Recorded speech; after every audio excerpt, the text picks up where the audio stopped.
Yes ladies and gentleman, 51 day आज हो रहा है 70 डेज में से, और बचा हुआ 20 डेज मतलब एग्जामिनेशन स्टार्ट। आईपीएल के जैसा ही माहौल है ये। जो टाइम है इसमें आज पेपर गया, कल का प्रिपरेशन करना है, और इसके बीच में जो गैप है इसमें हम यही सोचने में लगते हैं कि ये थोड़ा पहले पढ़ा रहता था ना तो ये थोड़ा इजी जाता था। उस टाइम हमें ये रियलाइज़ होता है कि थोड़ा पहले स्टार्ट करना चाहिए था, थोड़ा पहले। लेकिन क्या है कि रिग्रेट करके कुछ मतलब नहीं है। तो आज 51th डे है और मैं बोलना चाहता हूँ कि जो हमारा एग्जामिनेशन का फियर है ना वो निकलना चाहिए। आज का टॉपिक यही है। तो इसके लिए सोल्यूशन क्या है? तो मेरे पास एक सोल्यूशन है। मैं जब भी काम करता हूँ ना तो मैं उसके एंड के बारे में सोचता हूँ, और एक स्टेटमेंट सुना रहेगा, always keep the end in your mind. हमेशा इसका बुरा से बुरा एंड क्या होगा ये हमें मालूम रहना चाहिए। अच्छा होगा तो हम खुश ही है, कुछ प्रॉब्लम नहीं, लेकिन बुरा से बुरा होगा तो हमें क्या होगा ये हमें सोचना पड़ेगा। तो एग्जामिनेशन का फियर अगर जाना नहीं चाहिए, तुम लोगों को निकालना है अपने दिमाग से, तो इसके लिए एक बेस्ट क्या है कि तुम लोग पकड़ के चलिए कि वर्स्ट क्या होगा मेरे साथ। रोज़ एंजाइटी के जैसा हो रहा है, रोज़ ऐसा फ्रस्ट्रेशन होता है, ऐसा लग रहा है कि अरे ये रेगुलर के सब्जेक्ट्स है प्लस कुछ केटी वाले सब्जेक्ट्स है, कैसा करूँगा कैसा करूँगा कैसा करूँगा। हम खाली बोल ही रहे, सोच ही रहे। तो और थोड़ा सोचिए कि वर्स्ट टू वर्स्ट क्या होगा। वर्स्ट टू वर्स्ट होगा जितने सब्जेक्ट्स तुम लोग इस अटेम्प्ट में देने वाले हो सबके सब फेल हो जाएंगे। वर्स्ट, इससे बुरा क्या है? सपोज तुम लोगों के पास अभी 6 सब्जेक्ट्स है, 6 सब्जेक्ट्स, 5 छब्बी का और एक पुराना वाला, या फिर 7 है या 8 है या 9 है 10 है, जो भी है, जो भी सब्जेक्ट्स है। कुछ लोग सेकेंड ईयर में गए 4 लेके गए 5 लेके गए, तो उनके लिए तो 10 सब्जेक्ट्स है। सो ये 10 सब्जेक्ट्स है तो हाईएस्ट तो 10 ही है। भी बोलना ये है कि वर्स्ट क्या होगा। ये सेमेस्टर हमारा ईयर ड्रॉप नहीं है। मैं वापस एक बार बता रहा हूँ, ये सेमेस्टर से हमारा पास फेल डिसाइड नहीं होगा। हमारे पास और एक ऑप्शन मिलेगा अगले सेमेस्टर का। जिनको नहीं समझ रहा है मैं वापस बोल रहा हूँ, ये जो सेमेस्टर चल रहा है ये ऑड सेमेस्टर चल रहा है। ऑड सेमेस्टर के बाद एक इवन सेमेस्टर आता है, मतलब 3 सेमेस्टर है, तो 4th सेमेस्टर में हमारा पूरे साल का कंक्लूजन होगा कि हम अगले साल जाएंगे कि नहीं जाएंगे। तो मैं बोलता हूँ कि किसी का अगर ये सिल्वर अटेम्प्ट है, फॉर एग्जांपल पकड़ के चलिए एक सेकंड ईयर का बच्चा है जिसका सिल्वर अटेम्प्ट है, ये मैथ्स 1 अटका हुआ है, तो उसका ये सिल्वर अटेम्प्ट है, लास्ट अटेम्प्ट नहीं है, और एक अटेम्प्ट आने वाला है।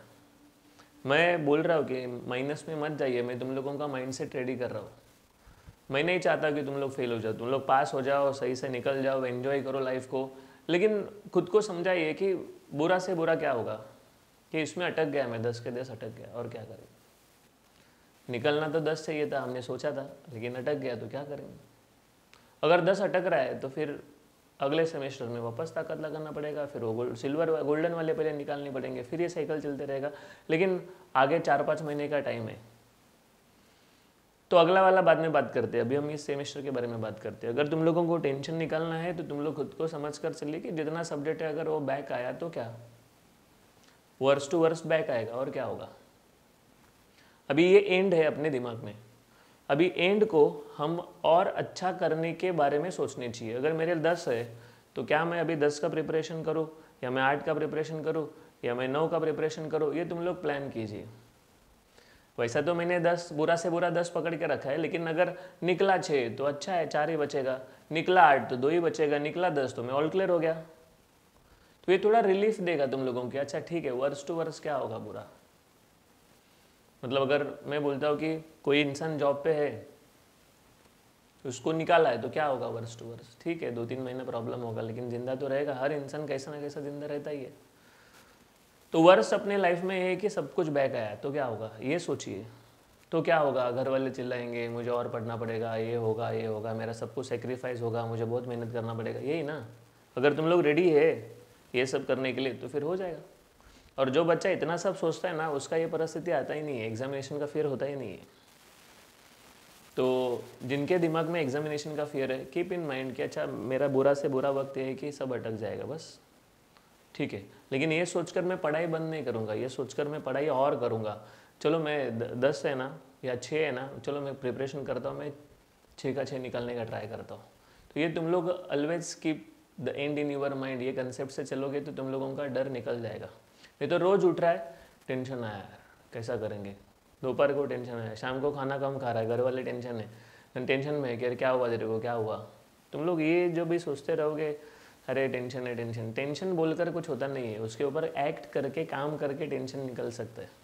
So this is one of the option. मैं जब भी सोचता हूँ कि क्या बुरा से बुरा क्या होगा यार, अच्छा ये इशू हो जाएगा, ठीक है मैं इसके लिए रेडी है, ठीक है मैं रेडी है, अच्छा वो मैं क्लियर करने के लिए, वो सॉल्व करने के लिए मैं पूरा एफर्ट्स डालूंगा, लेकिन बुरा अगर ये हुआ तो भी मैं ठीक है यार, कोई बात नहीं। सो ये अप्रोच से चलिए। और अगर दिमाग में अगर सही चीज़ बैठा है तो केटी लगने का सवाल नहीं है। तुम लोग अपने चैनल को फॉलो कर रहे हो, यार द पीपल जो हमेशा तुम लोगों के इम्प्रूवमेंट के बारे में बात कर रहे हैं, अगर तुम लोग हमें फॉलो कर रहे हो तो फेल वाला इशू है ही नहीं है, तुम लोग 100% सक्सीड करोगे। तो रुकता हूँ मैं, बहुत कम टाइम बचा है, देखो कैसा प्रिपरेशन कर सकते हैं, लेकिन रिलैक्स रहिए, ज़्यादा लोड मत लीजिए। Thank you.